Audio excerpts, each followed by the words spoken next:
ብዙ ጊዜ የኤርትራ ቡድኖች አዲስ አበባ ላይ መጥተው በኢትዮጵያ ክለቦች ሻምፒዮና በሚጫወቱበት ጊዜ ጉሽሚያው ዱላው ምኑ እንደተጠበቀ ነው። ከዛ በተጨማሪም በቀድሞ የኢትዮጵያ እግር ኳስ አደረጃጀት ውስጥ የኢትዮጵያ ሻምፒዮና የሚባል ውድድር ነበረ። የኤርትራ ምርጥ፣ የሐረርጌ ምርጥ፣ የተለያዩ ቡድኖች ውድድር ያደርጋሉ እና በ1981 ዓመተ ምህረት ተካሂዶ በነበረው ውድድር ኤርትራ ጫማ የዋንጫ ባለቤት እንዲሆን እንግዲህ አዲስ አበባ ምርጥ ላይ ነፍሱን ይማረው እነ ሙልጌታ ከበደ፣ ምትክ አልባው አጥቂ ሙልጌታ ከበደ፣ እነ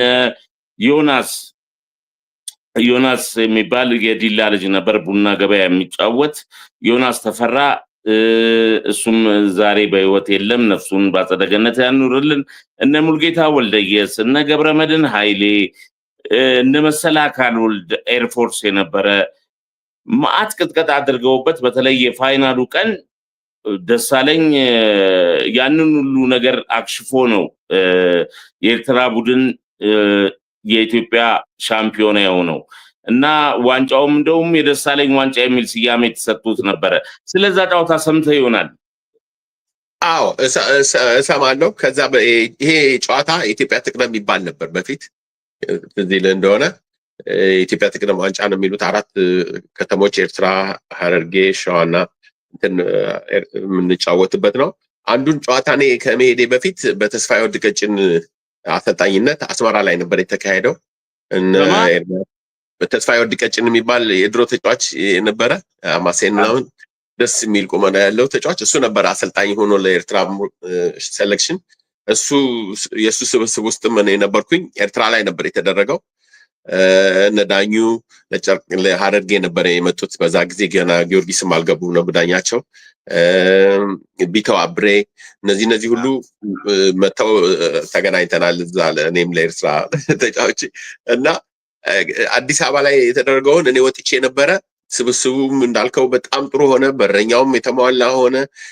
ተጫዋቾችም በኋላ ላይ እንደውም ከኤርትራ ጫማ ማጆሪቲውን ተጫዋቾች ከኤርትራ ጫማ ነበረ የሚመረጡት።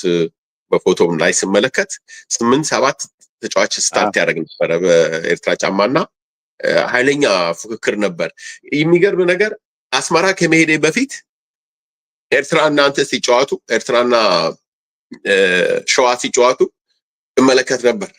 የመጨረሻው ያቺ ጨዋታ በኋላ ነው የፈረሰው እንትኑ እና አህመድ አብደላ ነበር በዛ ጊዜ አልወጣም ነበር። ጀርመን የቤስት ፕሌየር ተብሎ ጀርመን ሁሉ አቶ ይድነቃቸው መርጠው ሄዶ ነበር። በዛ ጊዜ ኮረሪን ያየሁበት ጨዋታ ነው። በዛ ቀን ማታ ነበረ ጨዋታው። ሁሉንም አለፋቸው።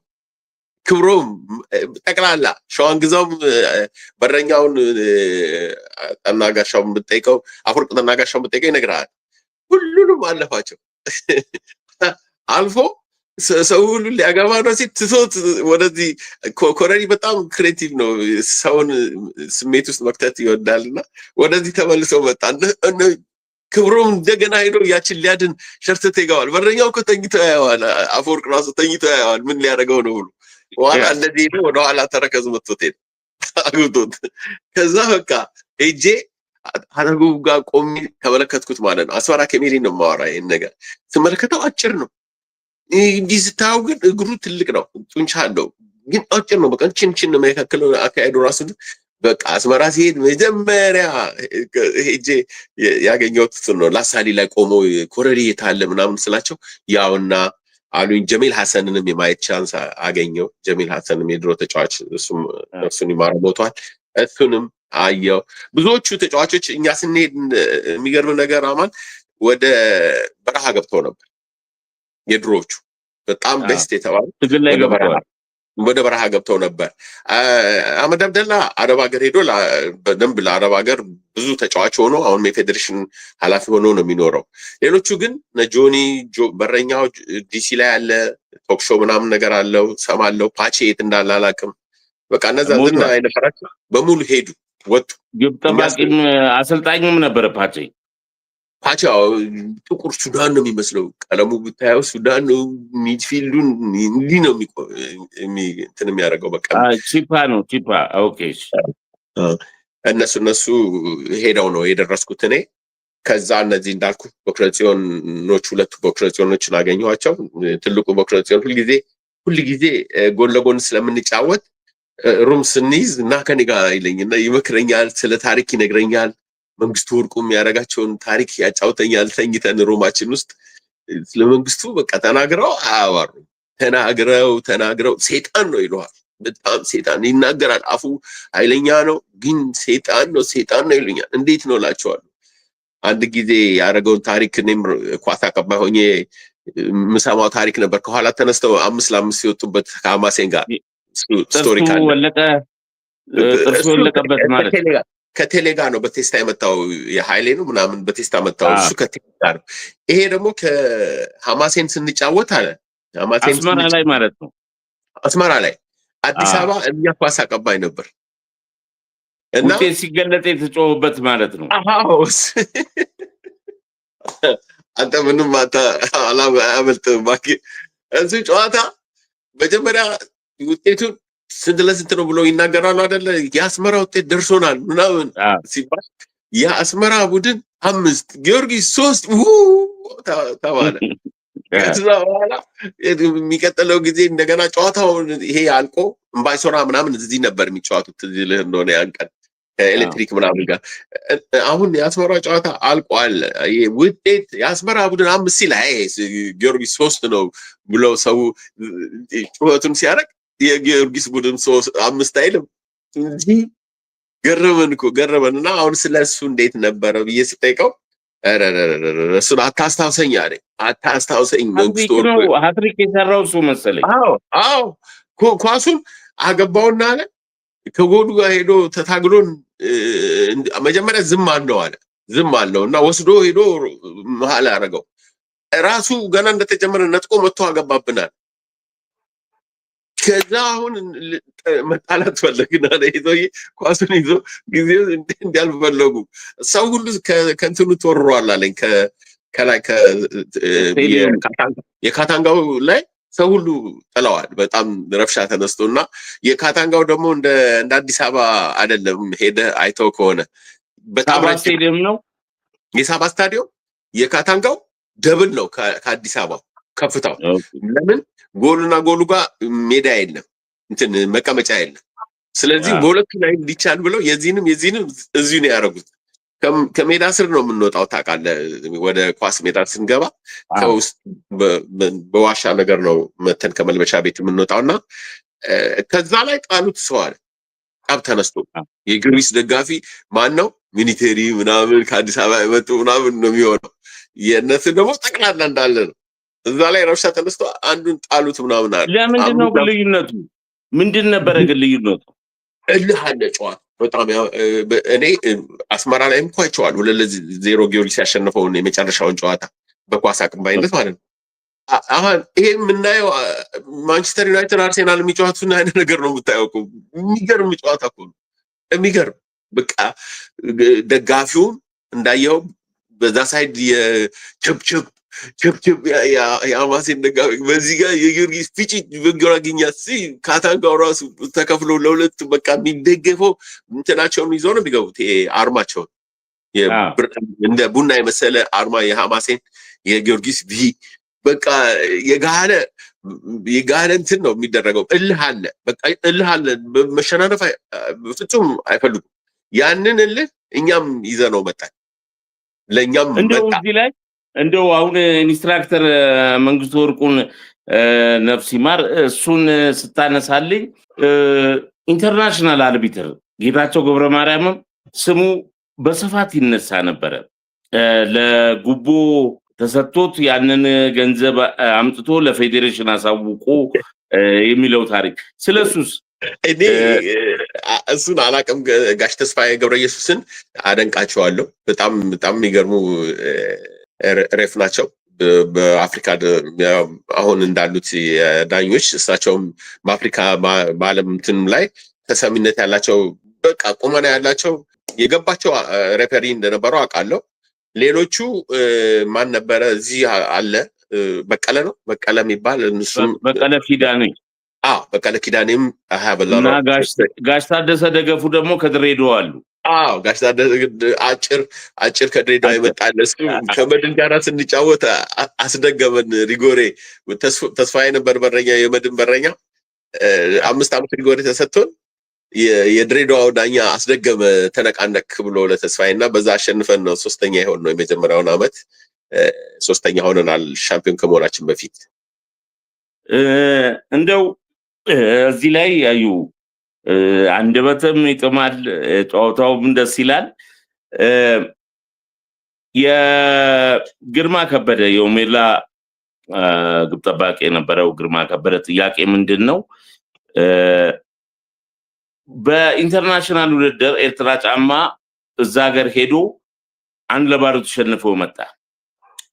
ከዛ በኋላ እዚህ ሀገር ደግሞ 2-1 ተሸነፈ፣ 2-1 ተሸነፈ። ከዛ በኋላ አልፈናል ብለው ተደስተው ተቃቅፈው ሲሳሳሙ ሲዘሉ ነበረ። በኋላ እንዳላለፉ ሲገለጽላቸው ያው የደስታው ስሜት በቅጽበት ወደ ሀዘን ተቀየረ። ያንን ጨዋታ አዩ ከነበረ እስቲ አንሳልኝ ብሎ ነበረ። አላሚን ነው አላሚን ነበረ ከኔ ድጋሚውን የሚቀጥለውን ጨዋታ ሊጠፉ ፈልገው ነበረ። እንትን ሄደው ታንዛኒያ ሲምባን ሲጫወቱ ሊጠፉ ፈልገው ፓስፖርታቸውን ሰበሰቡባቸውና ተመለሱ። ሲመለሱ ደብዳቤ ጻፉልኝ። 1 ቁጥር ከሌ ደሳለኝ፣ 2 ቁጥር አማኔ፣ 3 ቁጥር ምናምን ብለው ጻፉልኝና እንኳን ሄድክ ተመልሰን ገባን ተለቅመን ምንም ለመጥፋት አልቻልንም አሉ። ከዛ በቃ በፊት ለምን ሄድክብን ምናምን የሚሉኝ አሁን እንኳን ሄድክ አሉኝ። በቃ አንተም እዚህ ትቀር ነበረ ተመልሰ ምናምን አሉኝ። እንደገና አስመራ ተመለሱና ደጉርቲንግ እኮ በዛ ጊዜ የነበረው ውድድር አማን አስመራን አሸንፎ መምጣቱ ነው ዋናው ከባዱ። በቃ 16 ቡድን ነው ፌዴሬሽኑ ያለው። አስመራ ላይ አፈር በልተን ነው የምንመጣው። ወይ ተገጥመን ወይ ተፈንክተን ነው። አዲስ አበባ ስንመለስ እኔ አይኔ ቀይ ሆኖ ኤርፖርት ነው የምትሰራው ሰክሬ የተደባደብኩ ነው የመሰላት። ተሰፍቶ ቅንድቤ ቀዶ ተሰፍቶ ይቀላል አይደለ ውስጡ ተገኘ። እዛ እንደዛ ተጨፋጭፈን ነው የምንመጣውና አሁን ምን አሉ በቃ አስመራ ሄደን እንደገና ብለን ሻምፒዮና ሆነን አዲስ አበባ ደግሞ መከራ አለ። ከአዲስ አበባ ቡድኖች ጋር ከድሬዳዋ ቡድኖች ጋር ደግሞ መከራ ነው። በሚቀጥለው ሌላ ሀገር ለመሄድ ነው የምንጥለው ምናምን ብለውኝ ጻፉልኝ። ገቡ። ከዛ የስዋዚላንድ ቡድን ነው ትዝ ይልህ እንደሆነ 2ኛውን አፍሪካ ዋንጫ ምናምን ህንፃ ኮንስትራክሽን አሸንፈው ነው የአትላንትን ቡድን አሸንፈው ነው እኔ በሌለሁበት ዋንጫውን የወሰዱት የኢትዮጵያ ሻምፒዮናን እና ስዋዚላንድ ሄዱ። ስዋዚላንድ ሲሄዱ እዛ ጠፋን ብለው 4ቱ ሲነግሩ ታሪኩ በጣም ነው የሚገርመው። 4ቱ ተፈራሩ። ማን የሚጠፋ ማን ይቀር ምናምን የሚለው ላይ ተፈራሩ። ከዛ 4ቱ ነጎደፋይ ምናምን በደንብ የሚግባቡ ተነጋገሩና እንዴት ነው የምንጠፋው አልናለ። በጓሮ በኩል አድርገው ወጡ። በጓሮ በኩል አድርገው ሊጠፉ ወደ ከተማ ሊሄድ ሲሉ ነፍሱን ይማረው ወልደ ማርያም ጠፋባቸው። ሲጠፋባቸው ሮጠን ስንመጣ ፖሊስ መስሎት እሱ ከኛ ሸሸናሉ። ሸሽተው እዛ ከገቡ በኋላ እጅ ሲሰጡ እነሱ ደግሞ እንትን አንቀበሉም አሏቸው መሰለኝ። የፖለቲካ ጥገኝነት አይሰጥም ስዋዚላንድ። የሆኑ ሰዎች አገኘንና ታሪክ ነው የምሰማው፣ እውነቱን እነሱ ናቸው ሊነግሩ የሚችሉት። የሆኑ ሰዎች አግኝተን የሪሊጅን ጥገኝነት በሉ ተባለ ማለት ነው። ኦኬ ብለው በሪሊጅን ሲሉ እሱ ተቀብለዋቸው ምንድናቸው ተጫዋች ነን ወስደው የስዋዚላንድ ቡድን ውስጥ ገቧ።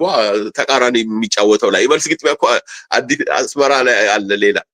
ከዛ ትሬኒንግ ምናምን ተደረገና እነዚህ ፌዴሬሽን ሞልተው ላኩ ወደ ፊፋ ምናምን የአፍሪካ ፌዴሬሽን ሊስት የሚደረግበት። እዛ ጋር ምን ቢሏቸው ይገርማል መሰለህ ኤርትራ ቡድን ዳኛ ደብድበው የጠፉ ናቸው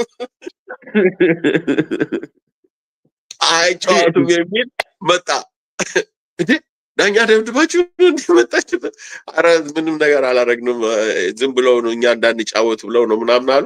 በቃ በዛ ምክንያት ሳይገቡ ቀሩ። እዛው ከተማ ውስጥ እየተጫወቱ ቡድኑ ሄዶ አለፉ።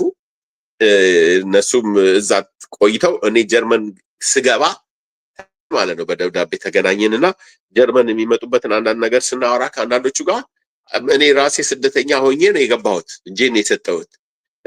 እዛም ቡድን ውስጥ መጫወት ጀምሬ ነበርና ግን እንዴት አድርጌ ከስዋዚላንድ ላምጣቸው ምንም እድል የለም ምናምን አልኳቸው። ቆዩና አሜሪካም ሳይቀበላቸው አሜሪካ ደግሞ እንትን የለውም ፕሮግራም የለውም ከስዋዚላንድ ጋርና አውስትራሊያ ሄዱ ማለት ነው። ኤርሚ ጋር ሄዱና ከኤርሚ ጋር ቡድን መስርተው ሁሉ አሪፍ ቡድን መስርተው እየተጫወቱ ነበር አንድ ወቅት ላይ።